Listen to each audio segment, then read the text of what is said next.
नमस्कार, मैं हूं राजेंद्र देव और आप सभी का स्वागत हमारी इस विशेष प्रस्तुति में। इटली के दो नौसैनिकों का पहले इटली जाना, वहां की सरकार का उन्हें वापस भेजने से इनकार करना, फिर अचानक यू टर्न लेना और इस बीच में देश के सर्वोच्च न्यायालय का इटली के राजदूत को भारत के बाहर जाने से मना करना। ये कुछ घटनाएं पिछले दिनों सुर्खियों में रही। हमने भी इससे संबंधित तमाम रिपोर्ट्स और बहस आपके सामने पहुंचाई। जिस व्यक्ति की याचिका पर सुप्रीम कोर्ट ने विशेष संज्ञान लेते हुए इटली के राजदूत जो भारत में डैनियल मेंसिनी है, उनको भारत से बाहर जाने पर रोक लगाई थी, वो है जाने माने विद्वान, जनता पार्टी के अध्यक्ष डॉक्टर सुब्रमण्यम स्वामी। इस वक्त हमारे साथ स्टूडियो में। बहुत स्वागत आपका सर। सर, मैं ये जानना चाहूंगा, वैसे तो इस पे लगातार बहस हो रही है कि उन दोनों को पहले आपने जाने ही क्यों दिया। पहले तो क्रिसमस के अवसर पर और उसके बाद 4 हफ्ते आपने उनको अपने मताधिकार का इस्तेमाल करने के लिए जाने दिया, और उसके बाद वहां की सरकार को अचानक जाने क्या समझ में आया कि उन्होंने कहा कि हम आपको वापस नहीं भेजेंगे और ये अंतर्राष्ट्रीय कानून का मसला है, इसको अंतर्राष्ट्रीय न्यायालय में निपटाया जाना चाहिए। इसमें आपको कब लगा कि अब मुझे इंटरवीन करना चाहिए और वो इंटरवेंशन किस तरह का था? देखिए, जब इनको क्रिसमस में जाने के लिए कहा था जी, तभी मुझे बड़ा आश्चर्य हुआ, क्योंकि ऐसा किसी देश में व्यवस्था नहीं होती है। जी जी। और तब मैंने सोचा कि यदि ये वापस नहीं आएंगे तब मैं इसको चुनौती दूंगा। हाईकोर्ट में, उस समय केरला हाईकोर्ट में था। जी जी। जब सुप्रीम कोर्ट ने ये कहा तो मुझे और भी आश्चर्य लगा। तो अब मैंने सोचा कि इस पर हमें यानी जो 21 मार्च तक आने की बात थी, वो 22 मार्च आने वाली थी, उसके बाद देखेंगे। लेकिन इस बीच में इटली गवर्नमेंट ने अनाउंस कर दिया कि ये वापस नहीं जाएंगे जी। तब मुझे लगा कि कोई सौदा हुआ है, ऐसा है जी जी, कोई समझौता हुआ है जी। और उस समझौता तब सफल होगी जब इटली के एम्बेसडर को ये बनावटी रोष में इसको नापसंद कह के उसको कहते हैं पर्सना नॉन ग्राटा जी, उसको निष्कासित करें जी। तो फिर तो सबके लिए ठीक होगा, वो भी चले जाएंगे, 2 मरीज भी चले गए, मामला खत्म जी। और 1-2 दिन में सब भूलने लगेंगे जी। ये था मेरी राय में जो सौदा हुई थी जी। तो इस सौदा सरकार ने जो किया इटली सरकार के साथ, इसको एक ही रास्ता था विफल करने के लिए, वो है कि एम्बेसडर पर रोक लगाया जाए जी। अब वहां समस्या ये थी कि आम राय बनी है दुनिया में और देश में कि एक डिप्लोमेटिक इम्यूनिटी है, वियना कन्वेंशन जी, बार बार इसका जिक्र करते हैं, पर लोगों ने पढ़ा नहीं है। तो मैंने उसका एक्ट उसको मंगवाया और पढ़ा और देखा कि उसमें एक वेवर का नाम पर, यानी मैं डिप्लोमेटिक इम्यूनिटी नहीं चाहता हूं या मेरे जो दूत हैं उनको डिप्लोमेटिक इम्यूनिटी देने के लिए जरूरत नहीं है, इस विषय पर ऐसा एक प्रावधान है जी। अब मैंने फिर ये हिसाब लगाया कि ये जो आश्वासन दी गई, ये तो शपथ पत्र में दी गई थी और सिर्फ एम्बेसडर ने नहीं दिया, लेकिन इटली गवर्नमेंट ने भी दिया जी, सोवन गारंटी थी। हाँ जी। तो जब आपने खुद स्वयं न्यायालय में हाजिर होने के लिए आप तैयार हो गए और न्यायालय के फैसला यानी प्रक्रिया में जुड़ने के लिए आपने फैसला कर दी, तो फिर आपका वेवर का सवाल कैसे हो सकता है? ये कि वेवर इम्यूनिटी इसके लिए है कि आपको कोई बाध्य नहीं कर सकता, आपको कोई जबरदस्ती नहीं कर सकता कि आपके ऊपर हिंदुस्तान के कानून चले। आप डिप्लोमेट हैं, मान लीजिए मैं गाड़ी चला रहा हूँ, रेड लाइट पार कर लेता हूँ, पुलिस वाले आते हैं, वो आपको टिकट नहीं दे सकते। लेकिन आप उस पुलिस वाला से टिकट लेंगे अपनी मर्जी से कि अच्छा ठीक है मैं फाइन देने के लिए तैयार हूं, तो तब बाद में आप कह नहीं सकते। आपने खुद अपने स्वीकृति दी है कि मैं हिंदुस्तान की सुप्रीम कोर्ट की प्रक्रिया में शामिल होऊंगा, मुझे वेवर नहीं चाहिए। तो इसलिए आप जाने के बाद आप नहीं कह सकते, आपका काम हो गया उसके बाद कहोगे डिप्लोमेटिक इम्यूनिटी, वो कह नहीं सकते। ये था और इसीलिए मैंने अटॉर्नी जनरल से बात की, वो तैयार नहीं था इसके लिए याचिका पेश करने के लिए। मुझे एक ही रास्ता था आने के लिए कि मैं ये कहूं कि कंटेम्प्ट माने सुप्रीम कोर्ट का अवमान्य हुआ है, बेइज्जती हुआ है कि एक सुप्रीम कोर्ट के सामने के एक एम्बेसडर या सरकार शपथ पत्र देती है, उस पर विश्वास करके एक अभूतपूर्व फैसला देते हैं कि या तुम जाकर वोट डाल के आओ। ये दुनिया में सब हंसे जब हमने दिया, परंतु वो उसमें आश्वासन देने के बाद आप मुकर्रर कर रहे हैं या आप उससे अपने को दूर रखने चाहते हैं, ये नॉट अलाउड। तो मैंने सोचा कि कोर्ट में जाकर इस पर बहस करूं। पहले तो चीफ जस्टिस मुझे एक बाहर का आदमी आया हुआ है, इसको क्यों आने देना है, उस दृष्टि से मुझसे पूछा। मैंने कहा इन दोनों के बीच में जब सांठगांठ है, न्याय कैसा होगा? न्याय होगा जब पक्ष और प्रतिपक्ष होगा, तभी तो आप फैसला कर सकते हैं दोनों तरफ की बात। यहाँ तो ये सब एक तरफ हो गए हैं। हाँ। इसीलिए मुझे हाजिर होना आवश्यक है। तो कोर्ट ने माना और फिर उन्होंने ये रोक लगाई। उस रोक के कारण ही ये जो नौसेना के जवान हैं उनको वापस आना पड़ा। ये तो इसमें तो कोई दो राय नहीं कि आपकी याचिका ने यहाँ पे बड़ा महत्वपूर्ण रोल प्ले किया। सरकार भी मजबूरी में से ही कह रही है कि कोर्ट को क्रेडिट जाता है, हम कह रहे हैं कि आपको भी क्रेडिट जाता है। कोई बात नहीं। लेकिन सर एक सवाल है, क्या जो कुछ ये कह रहे हैं विदेश मंत्री सलमान खुर्शीद और सरकार डंका पीट रही है कि ये हमारी विदेश नीति की कामयाबी है, सफलता है, आपको लग रहा है जो बातें कही जा रही है इसमें कोई दम है? और जो कुछ दिखाई दे रहा है पेपर पे, इसके पीछे भी कोई चीज चल रही है? नहीं, निश्चित तौर पर मुझे लगता है कि ये जो हेलीकॉप्टर का मामला है जिसमें मेरे ख्याल में जल्दबाजी में इटली सरकार ने कह दिया कि एक परिवार को खुश करने के लिए सब किया गया। तो वो कौन है परिवार जो इतनी शक्तिशाली है कि इटली की सरकार उसको इतना मान्यता देना चाहिए? तो ये बाहर निकल ना जाए, इसमें कहीं ना कहीं सौदा हुआ है। और उसमें ये बात ये मरीन्स की जो नौसेना के जवान हैं उनका कुछ है। और मुझे लगता है कि जो साजिश हुई वो ये था कि ये जाएंगे और फिर वापस नहीं आएंगे, और उसके बाद भारत सरकार बनावटी रोष में इसको निष्कासित करेंगे और ये भी चले जाएगा, फिर मामला खत्म। ये था साजिश। और अब देश में बड़ा गंभीर और क्रोध आया लोगों को।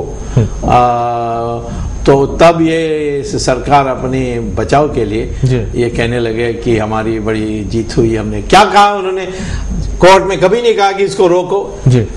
सबको पता है कि ये नहीं रोकते तो ये वापस नहीं आते। तो सरकार की योगदान क्या है इसमें? और ये नहीं कि उनको पता नहीं था। मैंने अटॉर्नी जनरल को कहा था मैं 10:30 बजे खड़ा होने वाला हूँ, आप भी आ जाइए। वो आए थे, मैंने ये कहा आप ये बात रखिए, उन्होंने कहा मैं नहीं रख सकता। अगर सरकार की ऐसी मंशा होती तो आपकी बजाय शायद वही रखते। हाँ बिल्कुल, नहीं हाँ बिल्कुल, मुझसे कहते हैं कि भाई ठीक है बहुत धन्यवाद, हाँ हम कर रहे हैं। नहीं किया उन्होंने। तो आपको लगता है कि इटली के मामले में भारत की विदेश नीति कुछ अलग ही बदल जाती है? देखिए हमारे देश में ये दुर्भाग्य है क्योंकि इटली का कोई दुनिया में कोई ऐसा मान नहीं है कि उसमें वहाँ नए नए यंत्र पैदा होते हैं जैसे अमेरिका का है। और इस देश में भ्रष्टाचार सीमा पर है। और उनका जो इसके पहले जो प्रधानमंत्री था वो तो बड़े यानी नैतिकता में कभी पतन किसी में देखना है तो उस व्यक्ति में देख सकते हैं।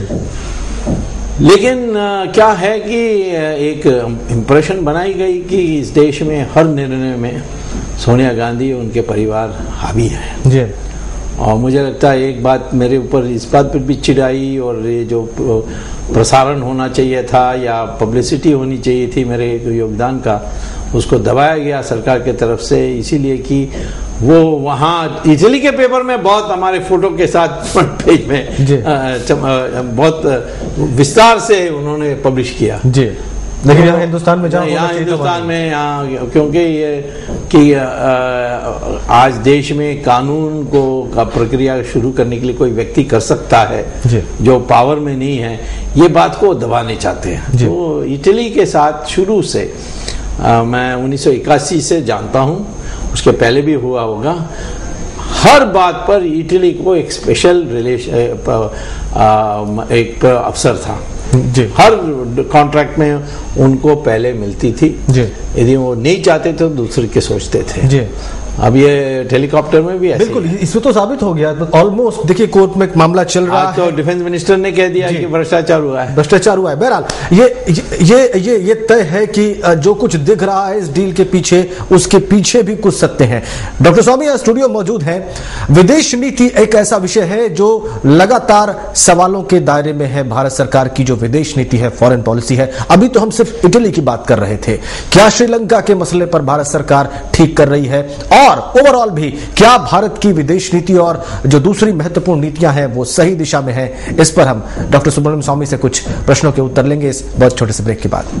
भारत की सरकार एक के बाद एक नीतिगत गलतियां कर रही है, खासकर विदेशी नीति के मोर्चे पर। अभी हम बात कर रहे थे ब्रेक पर जाने से पहले इटली के मामले की, अब हम बात करते हैं श्रीलंका के मामले की। United Nations human rights council यानी कि संयुक्त राष्ट्र मानवाधिकार परिषद में एक प्रस्ताव पास हुआ है श्रीलंका के खिलाफ, और भारत ने उस प्रस्ताव के पक्ष में मतदान किया है। प्रस्ताव के पक्ष में मतदान करने के बाद भी इस सरकार के एक पार्टनर डीएमके ने इस सरकार से अपना समर्थन वापस ले लिया, और भारत श्रीलंका की गुड बुक में नहीं है इस वक्त, इसमें कोई दो राय नहीं है। क्या इस प्रस्ताव के पक्ष में मतदान करना भारत की नीतिगत गलती थी? ये हम जानने समझने की कोशिश करेंगे डॉक्टर सुब्रमण्यम स्वामी के साथ। सर, आपका बहुत विशेष योगदान रहा है इससे पहले भी संयुक्त राष्ट्र में जो भी चीजें डिस्कस होती रही हैं भारत की तरफ से। इस अगर पर्टिकुलर विषय की बात करें, देखिए पार्टी तो समर्थन ही वापस ले लिया इसमें, और वो एक मेजर अलायंस पार्टनर थे। क्या आपको लगता है कि ये सब कुछ ठीक हुआ है, सही दिशा में हुआ है? नहीं, ये तो देश की बेइज्जती हुई है जी। देखिए, डीएमके का इतराज ये नहीं था कि आपने ये प्रस्ताव के पक्ष में वोट डाला जी, क्योंकि ये प्रस्ताव तो फीका था, बट श्रीलंका के विरुद्ध में था जी, और श्रीलंका इसके बहुत सख्त खिलाफ थी जी, और मेरे ख्याल में 14 देशों ने वोट भी खिलाफ दिया इस प्रस्ताव का जी। उनका नाराजगी इस बात से थी कि आपने अमेंडमेंट मूव करने की वायदा तो की, लेकिन गुपचुप से आपने इस प्रस्ताव को फीका करने के लिए आप राजी हो गए थे जी जी। तो इसीलिए आपने जिस वो चाहते थे कि राजपक्ष को एक द्रोही, एक बुचर, एक नरसंहार करने वाला ऐसा कोई घोषणा होनी चाहिए जी। और मुझे उस समय अमेरिका के जो विदेश मंत्री हैं उन्होंने वाशिंगटन आमंत्रित किया जी, और मुझसे पूछा, मैंने कहा कि आप सख्त प्रस्ताव रख से क्या फायदा है, क्योंकि United Nations human rights council के पास कोई दांत नहीं है जी। हाँ। प्रस्ताव पास करने के बाद इसकी क्रियान्वित करने के लिए आपको यूएन सिक्योरिटी काउंसिल जाना चाहिए जी। वहाँ 5 मेंबर्स हैं जी। ये 5 मेंबर्स में से एक भी वीटो डालेगा तो प्रस्ताव रद्द हो जाती है जी। तो इसीलिए मैंने कहा सब पास करके क्या होगा, श्रीलंका को चाइना और अन्य देश समर्थन कर रहे हैं जी। तो श्रीलंका को भी जानता है प्रस्ताव को तो वेस्ट पेपर बास्केट में फेंकना है जी। तो ज्यादा अच्छा है कि वहाँ जो मूल बात है कि वो तमिल 25% जो जनसंख्या है उसके लिए कोई स्वायत्ता कुछ कहीं मिलनी चाहिए। वो तो जब आप कर सकते हैं जब श्रीलंका के साथ एक बात करने की रिश्ता होगी। हम लोगों को भी ऐसे ही होना चाहिए। अब प्रॉब्लम यह है कि जब अंग्रेज थे उनको बड़ी आशा थी हमारे देश के द्राविड़ा आंदोलन से, और उन्होंने झूठा इतिहास बनाई कि द्राविड़ा एक कौम है और आर्यन एक दूसरा कौम है। जब आर्य शब्द है हमारे वेद में और ग्रंथों में, उसके माने एक सभ्य व्यक्ति। द्राविड़ा शब्द जो है वो भी संस्कृत का ही है और आदि शंकरा ने उसको दक्षिण प्रांतों का जो महाराष्ट्र से लेकर आंध्रा और तमिलनाडु, कर्नाटक और केरला के जोड़ करके उस हिस्सा को द्राविड़ कहा। मेरे ख्याल है वो संधि है 2 शब्दों का, त्र और विद, क्योंकि 3 तट जहाँ मिलते हैं वो सारे प्रांत को द्राविड़ कहा है। लेकिन अंग्रेजों ने ब्रेन वॉश करके सबको ये कर दिया और एक जहर पिला दिया इस तमिलनाडु में कि तुम अलग से देश मांगना चाहिए, और वो हो नहीं पाया क्योंकि तमिलनाडु में ही वीर लोग खड़े हो गए जो इनका विरोध किया। लेकिन धीरे धीरे कांग्रेस की अनपॉपुलरिटी में ये लोग पावर में आए। ये कहीं ना कहीं अपने को अकेलापन का एक परिचय देने चाहते हैं, और कहीं भविष्य में कुछ पृथकवाद के कुछ हवा बन सकती है, तो उस आशा लगा बैठे। क्योंकि सिन्हाला जो हैं वो भी हिंदुस्तान से आए हुए हैं जी, वो बिहार और उड़ीसा, और अब लालू यादव या नीतीश कुमार उनका कोई दिलचस्पी नहीं लेते। अब अच्छी बात है कि पटनायक उड़ीसा में अब लेने लग गए हैं जी। तो मैं समझता हूं कि ये दोनों भारतीयों के बीच में हम लोगों को सुलह करने के लिए, समाधान करने के लिए एक बहुत विशेष स्थान है, उसको बिगाड़ दिया इन्होंने। और उसमें जो आतंकवाद पैदा हुई, जो लिट्टे का, वो ब्राउन शुगर हमारे देश में बेच करके पैसा कमाते थे, और हमारे राजनीतिज्ञों को, तमिलनाडु के राजनीतिज्ञों को पैसा देते थे। जहाँ जो सारे लफंगे जो हिस्ट्री शीटर्स हैं उनको भी वो साथ रखते थे लिट्टे। लेकिन चंद्रशेखर जब सर प्राइम मिनिस्टर थे तो हमारी जिम्मेदारी हुई थी कि इस गवर्नमेंट को डिसमिस करके लिट्टे को समाप्त करना। तो हमने किया था, उसको बिल्कुल लगभग मिटा दिया था। तो इसीलिए गुप्त चुप आकर, क्योंकि हमारी सरकार उस समय राजीव गांधी ने समर्थन दिया तो राजीव गांधी को दोषी ठहरा के उसको गोली से मारा था। तो आज ये है कि हमारे देश की राजनीति, हमारे देश की विदेश नीति किस आधार पर करनी चाहिए, वो तो राष्ट्रीय हित में करना चाहिए जी, अब प्रांतीय हित भी होते हैं, लेकिन जब प्रांतीय हित और राष्ट्रीय हित की टक्कर होती है तो राष्ट्रीय हित अपने आप ऊपर जाता है, उसी का प्रमुखता होगी। ये भावना सब में आनी चाहिए कि मैं हिंदुस्तानी हूँ पहले, उसके बाद मैं तमिल हूँ या उड़िया हूँ। ये तमिलनाडु में क्योंकि सारे लोगों ने इंदिरा गांधी के काल से इनको किसी तरीके से साथ रखना, उनका जो नंबर्स हैं उसको लेकर के वो भले कितना भी धांधली करके जीते, लेकिन वो पार्लियामेंट में 20-25 होते हैं, उनके साथ हमारी गठबंधन के लिए आवश्यकता होती है, उसीलिए उनको जो मांगते थे देते थे। अब आज जयललिता ने चिट्ठी लिख दी कि कॉमनवेल्थ गेम्स में, कॉमनवेल्थ कॉन्फ्रेंस में नहीं जाना चाहिए। क्यों नहीं जाना चाहिए? क्योंकि वो कोलंबो में रख रहे हैं। अरे वो कॉमनवेल्थ कोलंबो श्रीलंका का संगठन नहीं है, ये तो अंतर्राष्ट्रीय संगठन है। हमें एक जगह है जहाँ चाइना नहीं है, कोई नहीं है, हम चमके गए। हम बहुत सारे एशिया के अनेक देश आते हैं, तो ये कहते हैं नहीं जाना चाहिए। अब उसमें ये पता नहीं झुकेंगे कि नहीं। ये मामला यही है कि ये जो पृथकवाद की जो मंशा है इसको सख्ती से साथ मिटाना चाहिए जी। और इसके लिए केंद्र सरकार को ज्यादा मेरे ख्याल से प्रोएक्टिव होना पड़ेगा। बिल्कुल, क्योंकि तमिलनाडु में 95%, 95% राष्ट्रवादी हैं, और हमने ऐसे राष्ट्रवादियों को पैदा किया है। सबको तो यहाँ राजगोपालाचारी जानते हैं, परंतु सुब्रमण्य भारती, मुथुरामलिंग तेवर, ऐसे लोग बहुत थे। उन्हीं के कारण तमिलनाडु हिंदुस्तान के साथ हिस्सा बना रहा जी। तो आज हम समझते हैं कि सीधी बात, क्योंकि ये सब हिंसावादी हैं, ये द्राविड़ आंदोलन के लोग हैं, वो हिंसावादी हैं। तो जो मध्य वर्ग लोग हैं वो डरते हैं, वो बोलते नहीं है, क्योंकि टारगेट होते हैं। मैं बोलता हूं तो मेरे ऊपर रोज कुछ ना कुछ ट्विटर और फेसबुक में गाली आती रहती है, पर मैं फिर चिंता नहीं करता हूं, क्योंकि जब झाड़ में उनको थप्पड़ उनको पीटेंगे तो सब भागेंगे, क्योंकि वो सिर्फ 5% से ज्यादा नहीं है, और 5% में भी जो हिंसावादी हैं वो 0.5% होगा। तो मुझे लगता है कि सख्ती से कहना चाहिए, जयललिता को भी कहना चाहिए, देखो ये स्पर्धा में मत पड़ो, नहीं तो हम तुम्हारी गवर्नमेंट को हम डिसमिस कर सकते हैं, क्योंकि हम आप संविधान के अनुसार नहीं काम कर रहे। वो होना चाहिए, परंतु तो हमारे प्रधानमंत्री की रीढ़ की हड्डी नहीं है, तो मैं क्या करूं।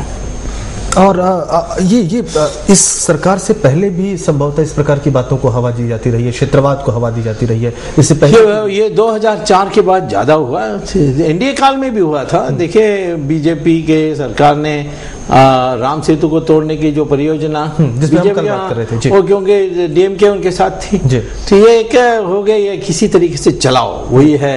मैं तो कहता हूं कि आज वो महाराणा प्रताप की जो भावना है, मैं घास की रोटी खाऊंगा परंतु देश के साथ खिलवाड़ नहीं करूंगा, देश का अपमान नहीं सहूंगा, वो फैसला करने के लिए सबको एक प्रेरित करना चाहिए। आज यह है कि भाई कौन, हाँ उसने निकाल लिया रास्ता। एक बार रोचक सवाल डॉक्टर स्वामी जी, वर्तमान जो राजनेताओं की जो एक लिस्ट है, कतार है जी, इनमें आप किनको देखते हैं जो राष्ट्रवाद की भावना से ओतप्रोत दिखाई दे आपको? बहुत हैं, बहुत लोग हैं जी, और जिनका नाम लूंगा और जिनका नाम नहीं लूंगा तो उनको बुरा लगेगा। जी, जी, तो है बहुत, इसमें इस देश में कभी नेताओं की कमी नहीं है जी। भले मीडिया ना पहचाने या ईर्ष्या में लोग उसकी टांग खींचे, वो तो अलग बात है जी। लेकिन है, इसमें किसी को संदेह नहीं होना चाहिए। और मैं समझता हूं कि अपने देश में ये जो राजवंश की जो मंशा है उसको पूर्ण रूप से समाप्त करनी चाहिए। जी, बहुत महत्वपूर्ण बात आपने कही है। अच्छा, भारत की विदेश नीति में जो आप आमूलचूल फर्क देखना चाहते हैं, वो किन किन बिंदुओं पर देखना चाहते हैं? देखिए, पहले तो हमारे लिए बड़ी समस्या पैदा होगी जब पाकिस्तान का पूरा कब्जा तालिबान कर लेगी। जी, तालिबान जैसे कट्टरपंथी लोगों के एक दुख है हमारे हिंदुस्तान के बारे में। वो कहते हैं कि जहां भी मुसलमान गया है और उस देश की राज या उसकी ताज को उसने प्राप्त की है, वहां थोड़े दिनों में उन्होंने उसको 100% मुसलमान बना दी। मारकाट हो, क्या भी किया उन्होंने, कुकर्म किया, परंतु कर दिया। जैसे ईरान पहले वहाँ ज़ोरोएस्ट्रियंस थे जो अग्नि की पूजा करते थे, वो हमारे देश से गए हुए लोग हैं। वैसे रामायण में कैकेयी भी ईरान से ही थी और भरत पहले गवर्नर था ईरान का। तो वहाँ जाकर उन्होंने कब्जा की और उसकी 15 साल में 100% मुस्लिम बना दिया इस देश को। बगल में मेसोपोटामिया, बेबीलोन जो आज नाम जाना उसको इराक के नाम पर जानते हैं, उसको भी 17 साल में उन्होंने 100% मुसलमान बना दी। और फिर इजिप्ट को उन्होंने 21 साल में बना दी, जिसको मिस्र कहते हैं हम। और यूरोप को क्रिश्चियंस ने 50 साल में 100% मुसलमान क्रिश्चियन बना दी। लेकिन हमारे देश में 800 साल मुसलमान की राज थी, 200 साल क्रिश्चियन की राज थी, तब भी आप 80% से ज्यादा। तो ये कहते हैं, तालिबान तो खुलेआम कहता है कि हिंदुस्तान हमारा अधूरा इतिहास है। तो हमें तो इसके बारे सोचना चाहिए। और मैं समझता हूँ कि अमेरिका, इजराइल और इंडिया और इन एक हाथ से और दूसरे हाथ से चाइना को मनवाना है, चाइना से सावधान रहना है, क्योंकि वो तो अपना हित तो देखने वाले देश हैं और उसमें भाई और सब ये भावना में नहीं आते हैं वो लोग। नेहरू की बेवकूफ़ी नहीं करनी है, लेकिन उनको ऐसा यानी दोज उसके बारे शत्रु है इस तरीके से उसको दूर नहीं करना है। उसको किसी तरीके से बातचीत से बांधना है, प्रयास तो करना चाहिए। तो चाइना को भी दुखी है क्योंकि आजकल आतंकवादी लोग चाइना के जो पश्चिम प्रांत हैं उसमें जाने लग गए हैं, तो उसका फायदा उठाना चाहिए। परंतु इजराइल, अमेरिका, इंडिया ये बहुत महत्वपूर्ण सहयोगी, ये तीनों मिलकर के अफगानिस्तान हिंदुस्तान के निकट आनी चाहिए और हिंदुस्तान को जिम्मेदारी लेनी चाहिए अफगानिस्तान का। वो मैं समझता हूँ सबसे पहले महत्वपूर्ण विषय है। ये भैया आपकी बात जो है, मेरे ख्याल से हम इसे जरूर दर्शकों को तब बार पहुंचाएंगे, ये जो विषय आपने उठाया है। बहुत धन्यवाद यहाँ स्टूडियो में आने के लिए और भारतीय विदेश नीति पर रोशनी डालने के लिए। डॉक्टर सुब्रमण्यम स्वामी हमारे साथ थे, उन्होंने नीतिगत जो गलतियां हो रही हैं उस पर रोशनी डाली और ये बताने की कोशिश की कि इसको दुरुस्त भी कैसे किया जा सकता है। हमने इटली के नौसैनिकों से लगाए, श्रीलंका के मसले से लगाए, विश्व राजनीति तक पर बात की। आगे भी जब भी हमें अवसर मिलेगा हम इसी प्रकार के विशेष तथ्यों पर और विषयों पर आपसे चर्चा करते रहेंगे। आज के लिए फिलहाल इतना ही। जय हिंद।